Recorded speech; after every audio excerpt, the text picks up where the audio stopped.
And joining us now with more on our top story is the president's former attorney, John Dowd, also the author of the introduction to the Mueller report, Harvard Law professor Alan Dershowitz.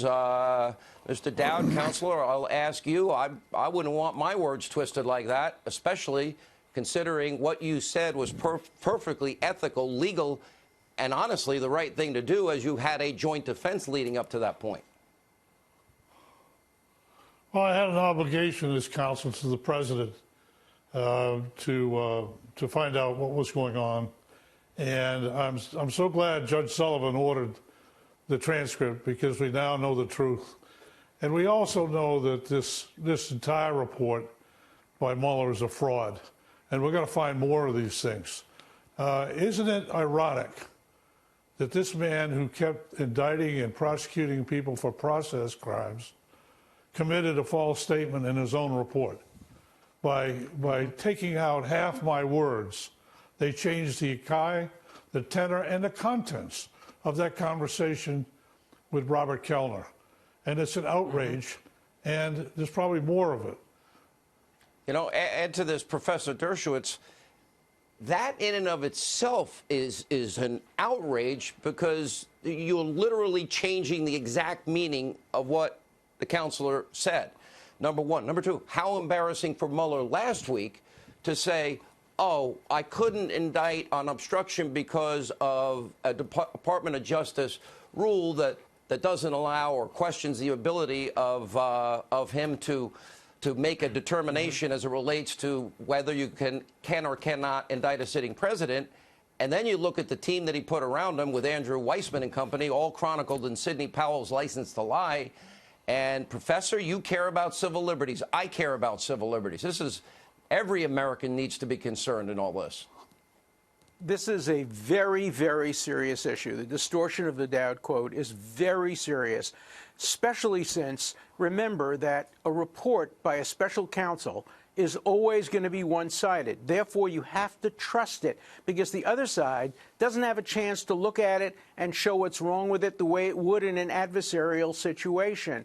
If a lawyer made a representation like that to a court and said, this is the quote, and left out the crucial context, which showed, as John said, that what he discussed was not only absolutely proper, but obligatory for a counsel when you have a joint defense agreement to find out exactly what's likely to be used against your client. This is a very serious matter. We have to find out first.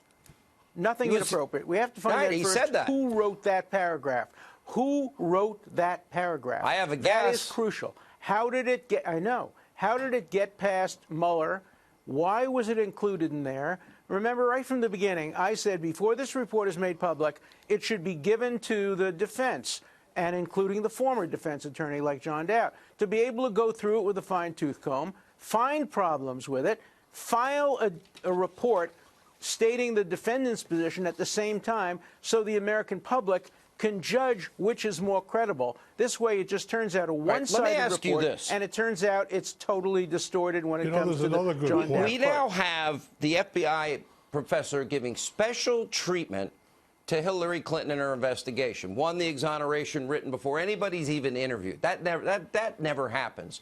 Allowing other people, including a witness, inside the room while she is being questioned by the FBI. Thirdly, they don't record it. They don't have the 302s. They brag about it. Strzok and Page brag about Loretta Lynch's role, and that there was no way that they were not going to rig that investigation. I know you like the Clintons, but I think you like the Constitution, the rule of law, equal justice, and application of our laws more. Look, I like to make sure that we're not weaponizing our criminal justice system. I think we have to use the criminal justice system only in extreme cases. We had here an investigation. It may not have been the perfect investigation, but James Comey concluded, and the Justice Department concluded, but you acknowledge this doesn't happen to everybody else, does it? She had done something wrong. Well, if you're the Secretary of State and previous Secretaries of State used home personal emails, then you have to ask yourself, was there any precedent for this kind of prosecution? So I'm satisfied that there was no prosecution of Hillary Clinton. I'm not satisfied with the way in which they've gone after Donald Trump. I think equal protection of the law requires less criminalization, not more criminalization. John Dowd, last few words. Last few seconds. Sean. Yes, sir. Go. They not only went after Donald Trump, they went after his lawyers. I mean, that paragraph that they put out in that forward is a smear of me and my reputation. And when I used to be a prosecutor, if anyone made an allegation about a lawyer and what he was doing, it's outrageous, and what he was crossing the line, I'd call the lawyer and didn't talk to him. Now, I met with Mueller and Quarles the whole time. They never said a word to me. Instead, they pulled this ambush in their report. All right, I'm up on a hard break, guys. Thank you both. Very important analysis.